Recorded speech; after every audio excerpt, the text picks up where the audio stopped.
सत्र के बाद कुछ लोग गोवा में आए तो कर्नाटक, महाराष्ट्र, केरल ये लोग गोवा में आके गोवा में स्थायी हो गए और उससे बाद में कन्नड़ का प्रभाव भी गोवा में कुछ बढ़ गया।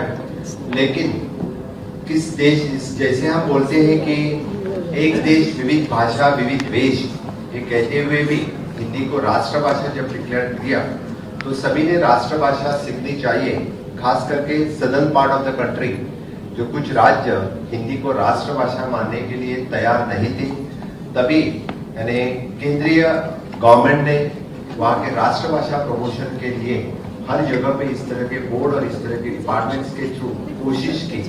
लेकिन आज भी कुछ सदर्न पार्ट के सदर्न स्टेट्स राष्ट्रभाषा समझने की कोशिश भी नहीं कर रहे। कुछ लोग जानबूझकर, कुछ पॉलिटिकल पार्टीज भी, यानी चाहे हम बोलते हैं कि रीजनल लैंग्वेज को बढ़ावा देना चाहिए, बिल्कुल देना चाहिए। Regional languages should also come into the schedule, आनी चाहिए और उनके रीजनल लैंग्वेजेस बढ़ने चाहिए। इसके साथ साथ जब हम देश में सभी जगह से यानी कोऑर्डिनेशन के लिए हो या एक दूसरे से बातचीत करने के लिए हो, यानी जम्मू कश्मीर से लेकर कन्याकुमारी तक जब हम घूमते हैं, जब हम भारत देशवासी कहते हैं, तो कम्युनिकेशन के लिए कम से कम एक भाषा से हम जुड़े, जो हम इस एक देश से जुड़ते हैं उसी तरह से कम समझना तो चाहिए। इसलिए हिंदी राष्ट्रभाषा से लेके सभी उसकी व्याप्ति प्रसार बढ़ना चाहिए। इसीलिए मुझे लगता है कि जो 50 साल से गोवा में काम हो रहा है, मुझे लगता है कि उस वक्त की स्थिति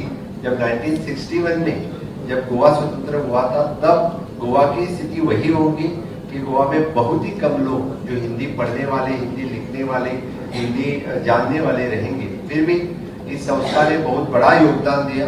बाद में गोवा में 3 लैंग्वेज, चाहे English, Hindi, Marathi, now then introduce the Konkani language as a study language introduce की। लेकिन तब सब्जेक्ट के तौर पर भी बहुत सारे बच्चे जिन्होंने हिंदी पढ़ा और हिंदी में अपना कार्य आगे बढ़ाया। आज मुझे बहुत ही अच्छा लग रहा है कि कुछ हमारे स्टूडेंट्स इस कार्यक्रम में खासकर बैठे हैं और आज मैक्सिमम मैंने बहुत सारे स्टूडेंट्स जो हिंदी सब्जेक्ट लेके आगे जाने लगे हैं।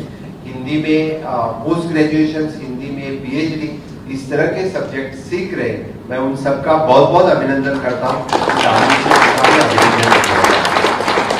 हम सिर्फ रीजनल लैंग्वेज पे अटके रहे। रीजनल लैंग्वेज चाहे सिर्फ हम बोलने लगे कि कोंकणी में ही हम पढ़ेंगे, इंग्लिश में ही हम सीखेंगे, तो नहीं होगा। मुझे लगता है कि multi languages one should know, यानी वही तो कि आज न्यू एजुकेशन पॉलिसीज में रीजनल लैंग्वेजेस के साथ साथ हिंदी को भी बढ़ावा ढेर सारे दिया है। और इसीलिए मुझे लगता है कि आज फिर एक बार देश में विविधता से एकता, यही कहते हुए हिंदी को बहुत ही इम्पोर्टेंस दिया है। आज यानी हर एक ट्रांसलेशन, जिस तरह से हम बोलते हैं कि पहले जब इंग्लिश में ही आता था वही ट्रांसलेशन, आज जीआर का ट्रांसलेशन भी हिंदी में आने लगा है।